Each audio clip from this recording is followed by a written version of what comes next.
네, 안녕하세요. 가키마니입니다. 오늘 만나보는 자동차는 아우디 Q4 e-tron입니다. 모트라인 같은 영상을 보면 속초까지 가면서 차들이 얼마나 주행거리가 기냐 아니면 짧으냐, 이 환경부에서 나온 자료하고 실제 주행거리는 또 어떻게 다르냐, 이런 것들을 테스트하곤 했는데요. 저희는 통 크게 부산까지 쭉 가면서 혹시 가다가 중간에 퍼지진 않는지 아니면 제대로 부산까지 가는지 이런 것들도 한번 알아보도록 하겠습니다. 이름하여 부산TV. 그런데 그 첫 번째 타자는 바로 이 Q4 e-tron인데요.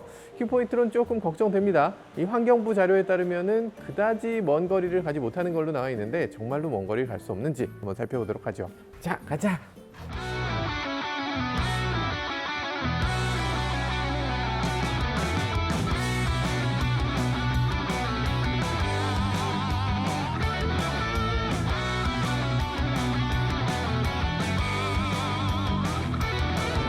스타트 버튼을 안 눌러도 바로 차가 온이 되네요. 브레이크 밟으니까 바로 온이에요. 주행 가는 거리가 얼마로 뜨고 있느냐? 436km로 뜨고 있습니다. 우리가 가야 되는 거리는 389km예요. 이 차의 환경부가 보여주는 주행 가는 거리는 368km로 인증을 받았어요. 그러니까 368km밖에 못 가는 차로 지금 25km를 더 초과해서 가야 되는 건데 할 수 있을까? 오늘은 저희가 제대로 운전을 해보겠습니다. 그 얘기는 무슨 얘기냐면 에어컨도 끄고 간신히 이렇게 최장거리를 뽑을 수도 있을 거예요. 근데 저희는 그렇게 안 하고 에어컨은 지금 21도 오토로 해놓고요. 처음부터 끝까지 오토로 그냥 가면 될 것 같아요. 알아서 얘가 잘 해주니까. 고속도로에서는 이 차에 있는 어댑티브 크루즈를 작동시켜서 제가 운전하는 게 아니라 차가 운전하게, 이렇게 운전을 해보도록 할게요. 그렇지만 오늘 한 가지 안 하는 게 있을 겁니다. 과속은 안 할 거예요. 만약에 100km 도로를 110km로 가게 되면 그러면 그 테스트 자체가 조금 무의미해질 수 있어요. 많은 사람들이 규정속도로 달리잖아요. 그러니까 규정속도 이내도 아니고 100km 도로에서 100km로 달리잖아. 그거보다 더 높이 가는 경우도 물론 있지만 그것까지 테스트하기에는 조금, 그렇게 되면은 특정 자동차 회사가 너무 유리하게 돼요. 예를 들면 뭐 포르쉐 타이칸이라든지 뭐 아우디 GT라든지 뭐 이런 차들이 너무 유리해지기 때문에 과속은 하지 않는 걸로 하겠습니다. 경부고속도로를 우리가 타게 되는데 경부고속도로에서는 시속 110km, 그리고 부분적으로는 시속 100km, 이런 식으로 규정을 맞출 거고요. 속도 제한이 있는 시내는 시내 규정 속도에 맞춰서 그렇게 주행하도록 할게요. 낮은 충전량으로 목적지에 도착하는 것이 가능할 수 있습니다? 불가능할 수 있습니다죠? 도착하면 9%밖에 안 돼서 너 퍼질 수 있을 걸 하는 경고가 나왔어요. 되게 똑똑한 경고죠? 맞는 얘기긴 한데 저희는 테스트를 해야 되니까 퍼지면 퍼지는 대로 한번 가보도록 하겠습니다. 퍼지면 어떡하지? 잘 밀 수 있지? 차에는 짐이 잔뜩 실려 있고요. 그리고 재성 PD랑 저랑 합치면 몸무게가 150kg 정도인 걸로 웨이트를 충분히 싣고 가고 있습니다. 사실 모든 차를 부산TV로 갈 수 있는 건 아니에요. 왜냐하면 제가 장거리 주행을 잘 못하거든요. 똑같은 거 반복하는 거를 너무 싫어해. 그래도 요즘은 할 수가 있습니다. 왜냐면 요즘은 어댑티브 크루즈가 생겨서 이 차도 어댑티브 크루즈를 거의 완벽하게 해줘요. 그렇기 때문에 지금 이 차로 부산TV를 하기로 마음먹을 수 있었던 거고요. 아주 편하게 가고 있고요. 안심이 탁 되는 게 이게 큰 장점이라고 할 수 있고요. 그리고 앞유리에 이렇게 비춰주는 HUD가 AR HUD인데요. 머리를 이렇게 움직여도 앞에 저 차 밑에 밑줄을 딱 쳐줘요. 그리고 여기서 나가라 할 때도 화살표를 이따시만하게 이렇게 보여줍니다. 그래서 이렇게 운전하다 보면 내비게이션을 켜놔도 헷갈리는 경우가 많이 있잖아요. 요거 못 보면 어떡해. 그래서 여기에도 내비게이션이 나와요. 여기서 뷰 모드를 갖고서 내비게이션이 적게 나오게 크게 나오게 이런 식으로 바꿀 수도 있고, 이 정도 되면 이제는 길을 잃어버릴래야 잃어버릴 수 없는 그런 정도로 만들어 놓고 있어요. 이 차는 고속도로로 이렇게 장거리를 가다 보니까 그제야 비로소 느껴지는 면이 있네요. 차가 굉장히 안정적이고 스티어링 휠의 감각 자체가 굉장히 단단해요. 그래서 고속도로를 갈 때 차가 뭔가 묵직하다고 느껴지는 그런 부분이 분명히 있고요. 그리고 국산 차들도 많이 좋아졌는데 시속 100km 이상으로 주행해보면 뭔가 차가 벙벙하다, 뭔가 좀 차가 좀 안정감이 조금 떨어진다, 이런 느낌을 갖게 돼요. 그 부분에서 노하우가 조금 떨어지는 것이 있는 것 같은데, 근데 이 아우디는 그 반대입니다. 일단 시속 100km 정도의 속도에서는 아직도 한 5, 60km 달리고 있는 느낌, 그런 느낌이 들어요. 실제로 이 차가 고속이라고 얘기하려면 적어도 150km 이상으로 달려야 그제서야 이제 이제 좀 고속으로 달리나 보다 이렇게 느껴지는 그런 부분이 있는 것 같아요. 그게 아마도 독일의 주행 환경과 관계가 있는 것 같습니다. 독일 아우토반이 속도 무제한 도로를 계속 제공을 하다 보니까 그 속도 무제한 도로에 맞게 이렇게 차를 튜닝하게 되는 것 같아요. 그래서 이 아우디 Q4 e-tron은 고속도로를 주행해보면 그 진가가 비로소 드러나는 것 같습니다. 아주 만족스럽네요. 무엇보다 기존의 EV6나 아이오닉5 이런 차들이 지금 SUV라는 이름을 붙이고 있어요. EV6는 SUV까지는 아니고 CUV라는 표현을 쓰고 있는데 아이오닉5는 SUV라고 팔고 있거든요. 그런데 그 차가 진짜 SUV인가? 아이오닉5를 봤을 때 SUV로 느껴지시나요? 실제 시트에 앉았을 때 느낌도 이걸 SUV라고 한다고? 뭐 그런 생각이 드는데, 그런데 이 차에 앉았을 때는 확실히 SUV에 탔다는 그런 느낌이 듭니다. 이게 SUV지, 이거보다 작은 차 아이오닉5 같은 차를 어떻게 SUV라고 불렀지? 뭐 이런 생각이 들어요. 그러다 보니까 SUV를 탔을 때 고속도로에서 느껴지는 느낌, 뭔가 든든한 느낌 있잖아요. 그리고 시야가 조금 더 멀리까지 보이는 거, 이런 것들도 장점이라고 할 수 있겠죠. 앞차를 넘어서 그 다음까지 보이는 거, 그래서 좀 더 개방감 있게 느껴지는 그런 것들을 이 Q4 e-tron은 제대로 보여주고 있습니다.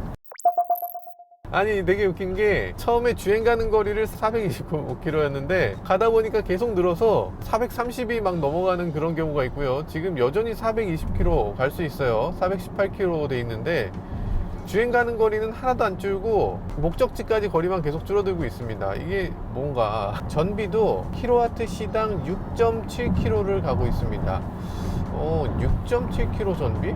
나쁘지 않은데요? 공인 전비는 지금 4.3km거든요. 아니, 이거 공인 전비는 왜 이렇게 못 받았지? 아우디 바보, 죄송합니다. 아우디 분들 왜 그러셨어요? 이 차를 갖고 주행거리를 그렇게 못 받았다고? 지금 보니까 아우디의 자세를 보여주는 것 같아요. 정말 내가 최선을 다했을 때 갈 수 있는 거리를 보여주는 게 아니고 그냥 네 맘대로 했을 때 어쨌든 이 정도는 갈걸? 이걸 보여주는데 굉장히 보수적으로 잡아놨어요. 그래서 지금 수치가 이렇게밖에 안 나오는 게 아닌가 싶어요.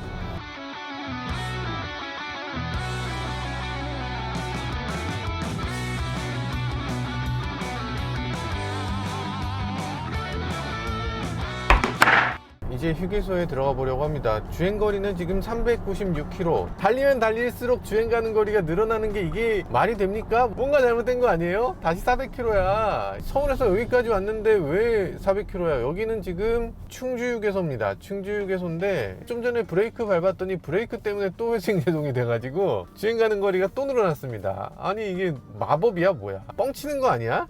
가다가 갑자기 죄송해요 하다 보니까 403km인 줄 알았는데 3km였어요 이러면서 갑자기 죄송합니다 저 먼저 가요 안녕 이러면서 죽어버리는 거 아니에요?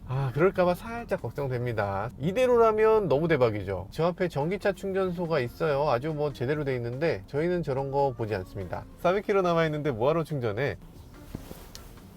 주차장이 이렇게 생겨야죠. 대각선으로 이렇게 주차하도록 만들어줘야 됩니다. 이제 휴게소에 가서 쉬고 운전자 교대하고 다시 출발하겠습니다.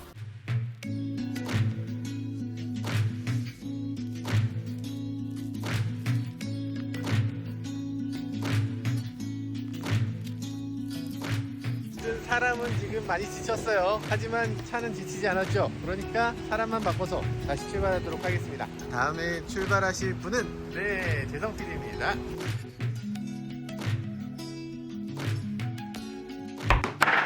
그래서 이 차가 평소 타고 다니는 EV6보다 낫다고요? 다른 것 같아요. EV6는 가속을 할 때 앞차가 있으면 이렇게 쿵 하고 가는데 얘는 되게 부드럽고 제가 엑셀을 밟아도 굉장히 부드럽게 나가고. 모터 하나짜리잖아요. 네. 모터 하나짜리 EV6인데도 그렇게 가속감이 너무 지나쳐요? 저는 듀얼을 타니까 날아가는 것 같고. 그 정도예요? 싱글은 저는 그래요. 진짜 많은 사람들이 요즘 아이오닉5, 아이오닉6 택시 많아지고 코나 EV 택시도 많고 한데 카카오에서 택시 부를 때 전기차 회피 기능 이런 거 좀 만들었으면 좋겠다라고 할 정도로 이 전기차 승차감에 대해서 얘기들이 많습니다. 심지어 어떤 분들은 내가 운전하는데 어떻게 내가 멀미라냐 이런 분들이 계실 정도로 가속 페달 맵을 너무 세게 만들어 놨어요. 그래서 조금만 밟아도 차가 튀어나가고 좀만 밟을 때도 감속이 막 확확 되고 이런 느낌이어서 전기차는 조금 다른 운전을 해야 된다는 건 이해하지만 어쨌든 그게 해도 너무했다 이런 느낌이 들 때가 꽤 있거든요. 근데 지금 보면 Q4 e-tron 같은 경우는 차가 가솔린 차를 운전할 때 하고 거의 차이가 없는 승차감.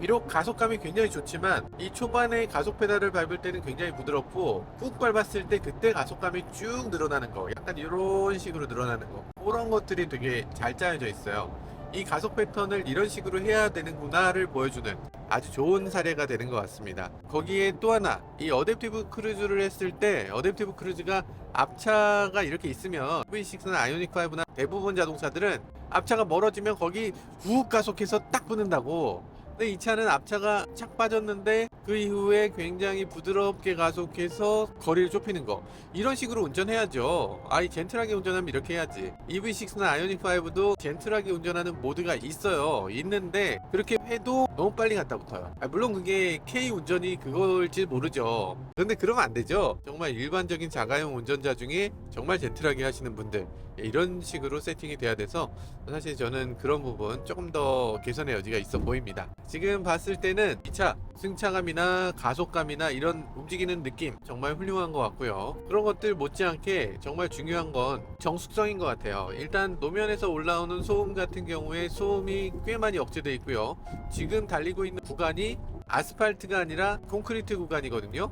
콘크리트 구간에서도 노면의 충격도 꽤 많이 흡수해주고 있고 소음도 꽤 억제돼 있어요. 지금 EV6를 매일 타는 입장에서 보면은 EV6보다 훨씬 더 조용합니다. 근데 많은 분들이 생각하실 때 아유 이게 뭐 말이 되냐, 기아차하고 현대차하고 아우디를 비교하면 어떻게, 폭스바겐도 아니고 그게 비교가 되냐 라고 할 텐데, 가격을 놓고 보면 비교가 됩니다.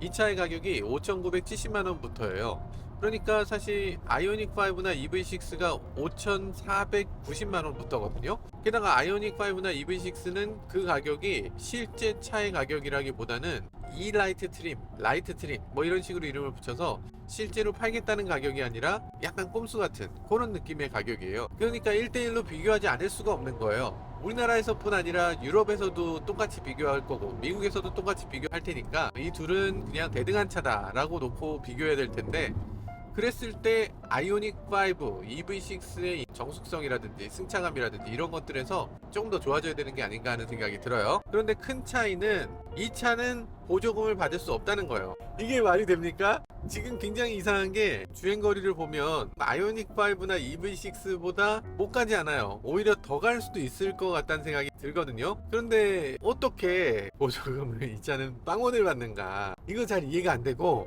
이렇게 보조금을 전혀 받지 못하게 되는 이유, 명분상 이유는 그겁니다. 여름의 주행거리와 겨울의 주행거리 차이가 크다. 근데 상대적으로 Q4 e-tron 스포트백 같은 경우는 여름철 주행거리가 이 차보다 짧아요. 그러니까 얘는 또 보조금을 받습니다. 얘는 보조금을 받고 얘는 여름철 주행거리가 길다는 이유로 보조금을 못 받게 됐는데, 주행거리가 길다는 이유로 보조금을 못 받는다는 걸 어떻게 납득할까, 이런 생각이 들어요.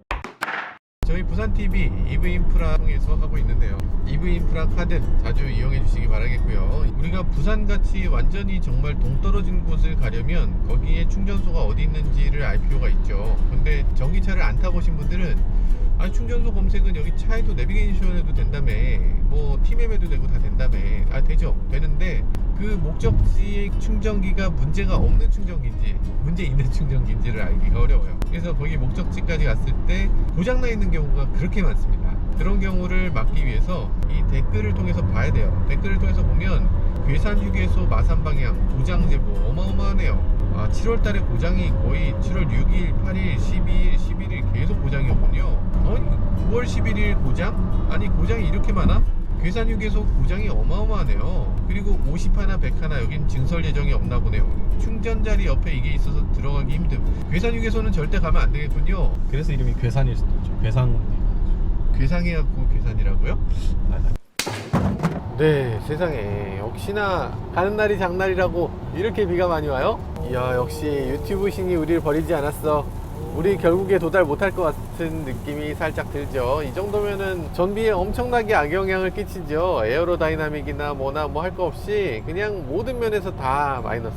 그래서 전비가 떨어질 것 같은데 전비가 아직은 6.7km네. 아, 여기서 퍼지면은 재성 PD가 차를 밀면서 아주 제대로 유튜브 각이 나올 것 같은데. 아, 제가 밀어야 되나?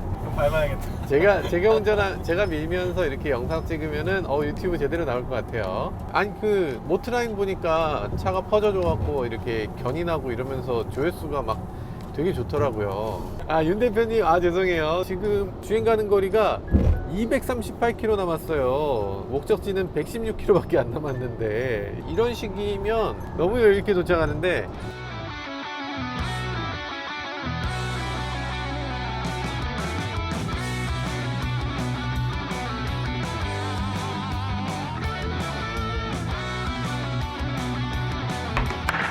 자, 이 차에는 B 모드가 있잖아요. D 모드에서 한 번 더 당기면 B 모드가 됩니다. B 모드로 한번 당겨 볼게요. B 모드를 하게 되면 가속 페달 밟고 있을 때는 큰 차이가 없는데 가속 페달에서 발을 살짝 떼면 그럼 차가 감속되는 것을 느낄 수 있습니다. 훅훅 감속돼요.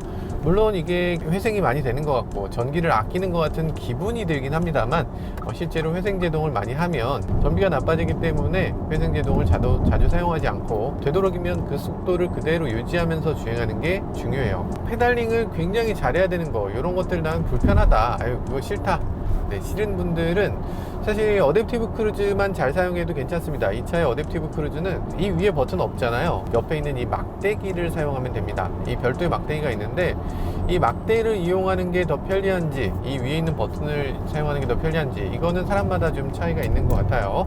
저는 막대를 이용하는 편을 좋게 생각합니다. 왜냐하면 이 리모컨 버튼은 아무리 이게 잘 보이게 있어도 결국에 봐야 돼요. 근데 이 막대는 그냥 버튼을 누르면 되니까 안 보고도 사용할 수 있다는 점에서 굉장히 유리하다고 할 수 있죠. 어댑티브 크루즈를 작동시킨 상태에서 이렇게 주행을 하면 이 차가 알아서 연비가 굉장히 좋은 운전을 해주기 때문에 굳이 내가 페달링에 그렇게까지 신경을 쓰지 않아도 괜찮습니다. 이 차에서 가장 인상적인 건 이 주행 질감의 고급스러움입니다. 페달링을 했을 때 차가 지나치게 훅 가속되거나 훅 감속되거나 이런 게 아니고 가속 페달을 밟았을 때 꾸준히 아주 안정적으로 쭉 가속되는, 이게 아주 잘 만들어진 부분이라고 할 수 있겠고요.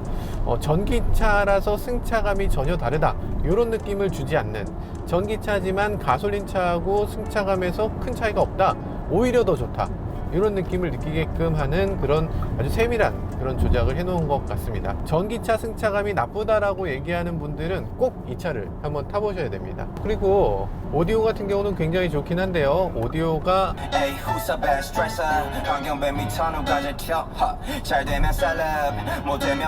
네, 오디오 같은 경우는 이렇게 다이얼을 이런 식으로 돌리게끔 돼 있어요. 이것도 똑똑하죠. 또 다음 곡, 이전 곡, 볼륨 이런 것들을 하나의 다이얼에서 끝낼 수 있도록 이렇게 만들어진 거, 운전하면서도 보지 않고서 터치할 수 있어서 굉장히 좋고요. 조수석에 있는 사람들도 조작해 줄 때 굉장히 상대적으로 편하게 조작해 줄 수 있는 부분이 있어요. 이렇지 않은 자동차들 보면 이쪽에 다이얼, 이쪽에 다이얼 이렇게 양쪽에 있는 경우에 조수석에서 이쪽을 터치해 주기에 조금 부담스럽잖아요. 운전석에서도 저쪽에 있는 걸 조작하기에도 약간, 여기 있는 게 지금 개인적으로 굉장히 좋은 위치로 보여져요. 자, 지금 주행 거리는 377km를 지금 주행했고요. 환경부 인증 거리는 이미 넘었는데 계속 가네요. 계속 갈 뿐 아니라 앞으로도 110km를 더 갈 수 있어요. 지금 뭐 경고등이 뜬다거나 이런 것들이 전혀 없습니다.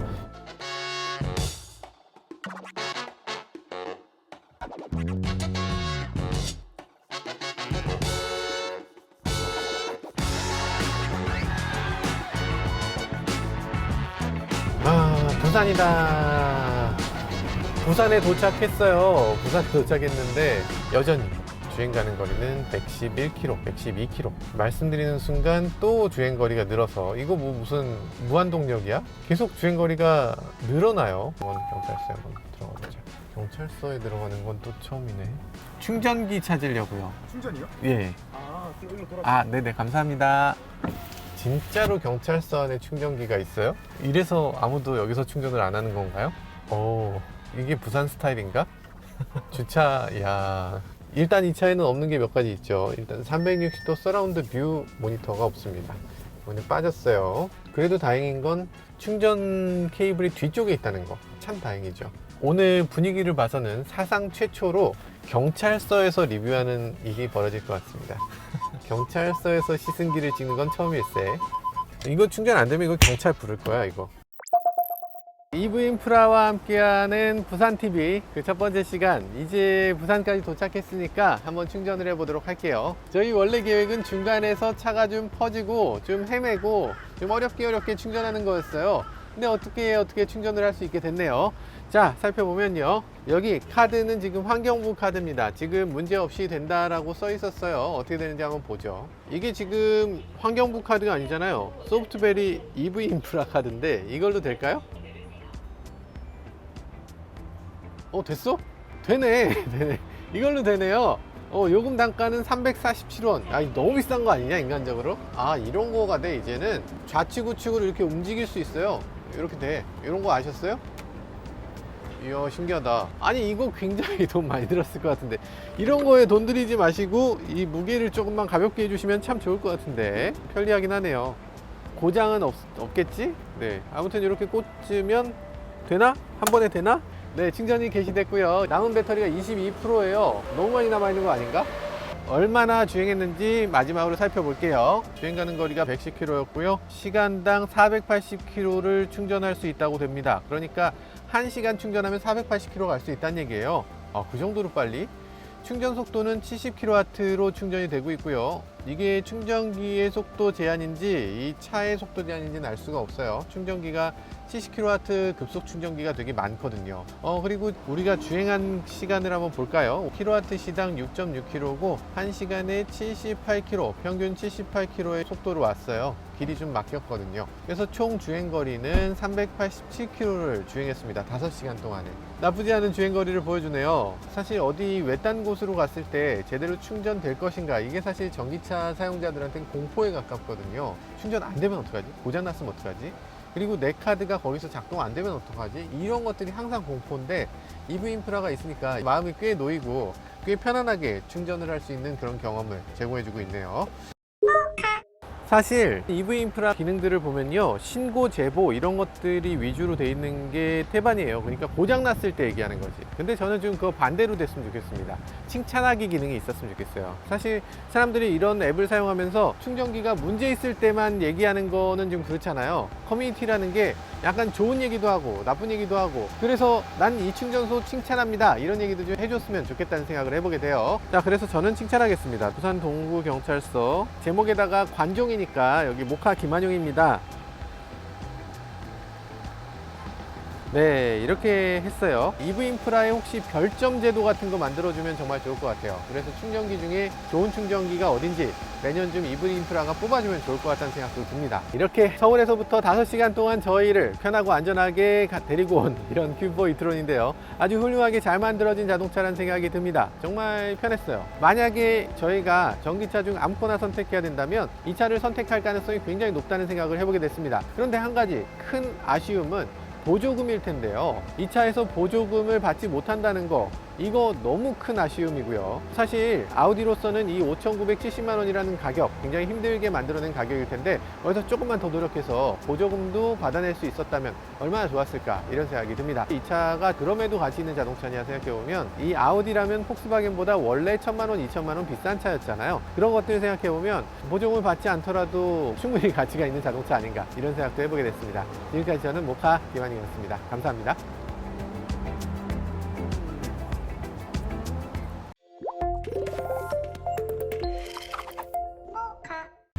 기차 잘 타는 게 미션이에요. 이제 3시 기차인데 3시 기차 이거 못하면 큰일 납니다. 20분 남았는데 부산역은 이것이 부산의 트래픽인가? A few moments later. 네, 부산역까지 왔습니다. 부산역이에요. 와, 세상에 이렇게 부산역까지 도착했고요. 저희가 아무리 배가 고파도 항상 이렇게 챙겨야죠. 우리 PD를 굶길 수는 없기 때문에. 음료를 안 샀다. 시간은 3분 전. 자, 가자.